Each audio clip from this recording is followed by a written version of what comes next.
नमस्कार दोस्तों, जय श्री कृष्ण, राधे राधे। दोस्तों, कहा जाता है कि शादी के बाद पति की किस्मत पत्नी के ऊपर काफी हद तक निर्भर रहती है। शादी के बाद कुछ लोगों की किस्मत पूरी तरह से बदल जाती है और सफलता की राह पर चलने लगती हैं। वहीं कुछ लोगों की किस्मत शादी के बाद से ही बर्बाद होना शुरू हो जाती है। बर्बादी का कारण पत्नियों की कुछ गलतियां भी हो सकती है। भविष्य पुराण में पति पत्नियों के कुछ नियमों का जिक्र किया गया है, जिसमें पत्नी की कुछ गलतियों के बारे में बताया है। अगर पत्नी शादी के बाद कुछ गलती करती है तो उसका सीधा असर उसके पति पर और उसकी किस्मत पर पड़ता है। अगर आप पति के साथ भोजन करती है तो ये वीडियो जरूर देखें दोस्तों। ऐसा भोजन कभी मत करना दोस्तों। सच्ची श्रद्धा से कमेंट्स में जरूर लिखें, हर हर महादेव, राधे राधे।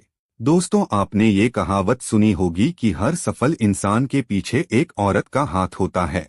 ये कहावत यूं ही नहीं कही गई है। दरअसल हिंदू पुराण में भी पति की सफलता के पीछे पत्नी को ही अहम कारण माना गया है। कई मामलों में तो पति की तरक्की भी रुक जाती है। इसीलिए शादी के बाद पत्नी को कुछ कायदों का ध्यान रखना चाहिए।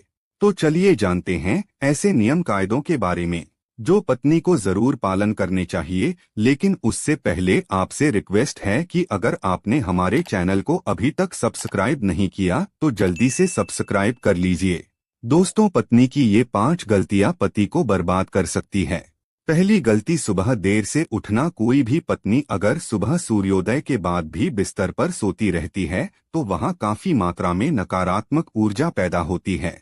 ऐसा कहा भी जाता है कि देर से उठने वाली महिलाओं के पति को हमेशा दुर्भाग्य का सामना करना पड़ता है।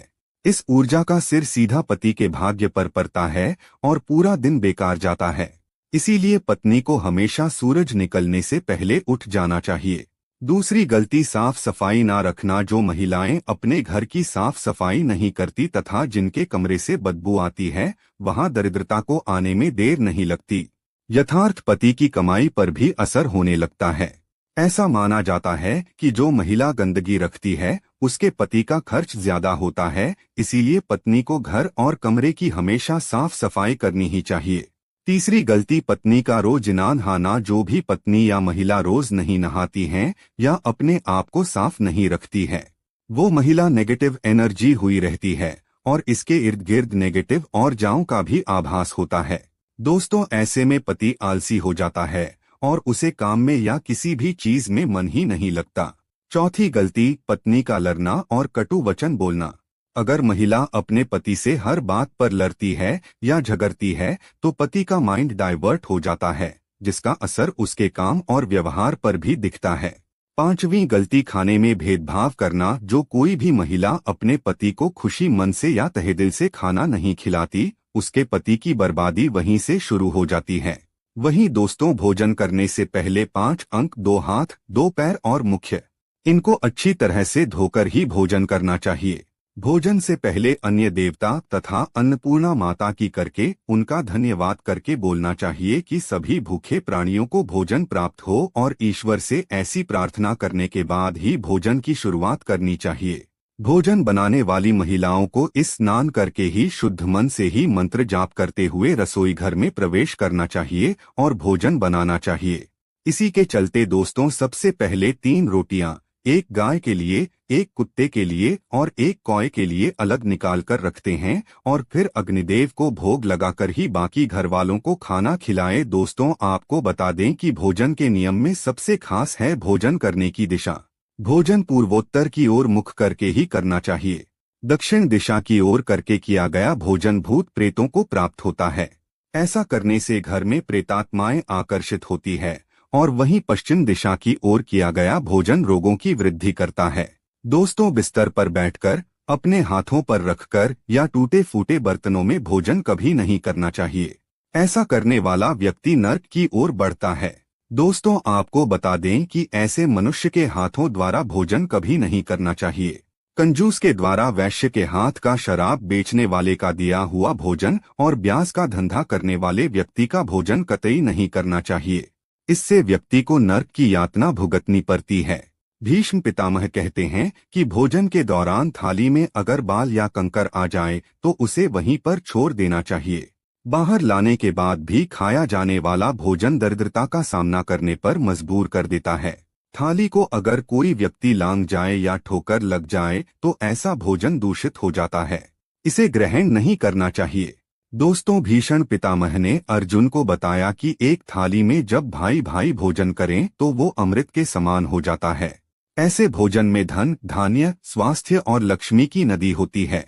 ऐसे भाई को नर्क नहीं जाना पड़ता, होती है स्वर्ग की प्राप्ति। और वहीं भीष्म पितामह के अनुसार पति पत्नी को एक थाली में भोजन करने को निषेध माना गया है।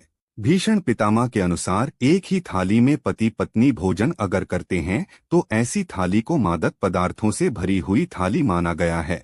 पत्नी को पति के भोजन करने के उपरांत ही भोजन करना चाहिए, जिससे घर में सुख समृद्धि बढ़ती है और 7 जन्मों तक का साथ मिल जाता है। वहीं पतियों के लिए भी जरूरी है कि वो घर की लक्ष्मी यानी अपनी घर की औरतों का सम्मान करें, उन्हें हमेशा खुश रखें। जो व्यक्ति घर की औरतों का सम्मान नहीं करता, उनके साथ मारपीट करता है, तो ऐसी गलतियों के कारण दुर्भाग्य हमेशा आपके पत्नी या फिर पति के पीछे ही रहेगा, जिसके कारण दोस्तों भाग्य कभी भी आपके हित में नहीं रहेगा। दोस्तों, दुर्भाग्य से बचने का उपाय भी हैं, लेकिन इसका मतलब यह नहीं है कि कर्म ना करे और उपाय के सहारे ही अपने आप को तरक्की की राह पर ले जाते रहे। दोस्तों, आपको ये बात बता दूं कि अच्छे कर्म का फल हमेशा अच्छा ही होता है। इसीलिए कोई भी अच्छे कर्म करने से आप चूके ना। रोज सुबह उठकर सच्चे मन से बिना किसी फल की आशा करते हुए अगर गायत्री मंत्र का ध्यान करें तो इससे आपको सद्बुद्धि की प्राप्ति होगी। अपने माँ बाप तथा अपने परिवारों का आदर और सम्मान करें, उन्हें इज्जत दे और हमेशा खुश रखें। इससे आपकी जिंदगी में पुण्य मिलता है और बुरे समय कभी भी नहीं आता। अब जो मैं आपको भाई बताने जा रही हूँ उसको सूर्योदय के बाद और सूर्यास्त के पहले आपको करना है। आप एक रोटी ले और उसको अपने ऊपर से 31 बार घड़ी की दिशा में घुमाना है। ये करने के बाद रोटी किसी कुत्ते या फिर किसी नदी में बहा दें। इससे दुर्भाग्य आपके पास कभी नहीं भटकेगा। हर मंगलवार और हर शनिवार को बजरंग बली की पूजा करें और बिना चूना लगाया हुआ पान चढ़ाएं और दिया जलाएं। इस पूजा के बाद हनुमान चालीसा का पाठ करें। वैवाहिक जीवन को सुखी बनाने के लिए पति पत्नी गौरी शंकर रुद्राक्ष धारण करें। दोस्तों, रोज सुबह उठकर तैयार होकर गणेश जी की आराधना करें। इससे आपके जीवन में जितनी भी बला ये है वो टल जाएंगी। सायंकाल के समय घर के सभी सदस्यों को मिलकर आरती भजन करना चाहिए। भारतीय परंपराओं में ये शामिल हैं। इसके पीछे न सिर्फ धर्म है, बल्कि इससे घर में सकारात्मक ऊर्जा का संचार होता है। देवी लक्ष्मी का घर में आगमन बना रहता है और सुख समृद्धि आती है। संध्या के समय रोने, उदास बैठने से नकारात्मक भाव का संचार होता है। ऐसा ना करे दोस्तों। ऐसा ना सिर्फ हिंदू धर्म में लिखा हुआ है, बल्कि अन्य धर्मों में भी कहा गया है। इसी के साथ ही दोस्तों, आमतौर पर बहुत सी महिलाएं से बहुत सी गलतियां होती हैं। इस बात का जरूर ध्यान रखें कि जब भी घर में पति खाना खाने के लिए बैठे तब आपको सुंदर और सुशील और अच्छे व्यवहारों के साथ आपको पति को खाना खिलाना चाहिए। लेकिन अक्सर महिलाएं क्या गलती करती है कि जब भी पति खाना खाने बैठते हैं तब बहुत से घरों में पत्नियां विशेष रूप से उन्हें नई नई बातें बताती है और कई बार तो कर वे वचन भी खाना खाते समय बोल देती है। दोस्तों, कर वे वचन खाना खाते समय अगर पति के कानों में पड़ते हैं तो उस घर में कभी भी देवी लक्ष्मी का वास नहीं होता और उस घर में सदैव कलह है और आतंक का माहौल छाया रहता है। तो दोस्तों, इस कारण यह गलती आपको भूल कर भी नहीं करनी चाहिए।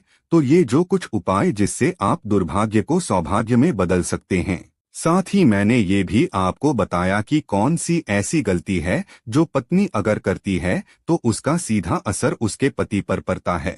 दोस्तों, उसके पति का दुर्भाग्य आ ही जाता है और वे कभी भी अपने वो मुकाम को नहीं पा सकता जो वो पाना चाहता है।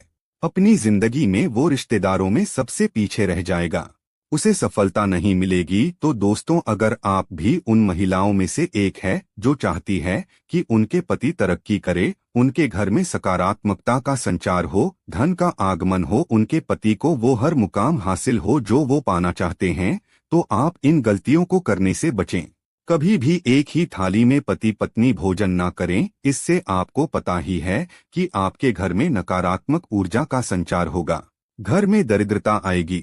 इसी के साथ ही अगर आप ये चाहते हैं कि ऐसा ना हो तो ऐसी गलतियां भूल कर भी ना करें, तो दोस्तों आज की वीडियो में बस इतना ही ज्ञान। अगर वीडियो आपको थोड़ी सी भी ज्ञानवर्धक लगी तो वीडियो को लाइक कीजिए, शेयर कीजिए, साथ ही हमारे चैनल को सब्सक्राइब कीजिए ताकि वीडियो की अपडेट आपको मिलती रहे। साथ ही कमेंट सेक्शन में जय माताजी लिखना ना भूलें। आपका बहुत बहुत धन्यवाद।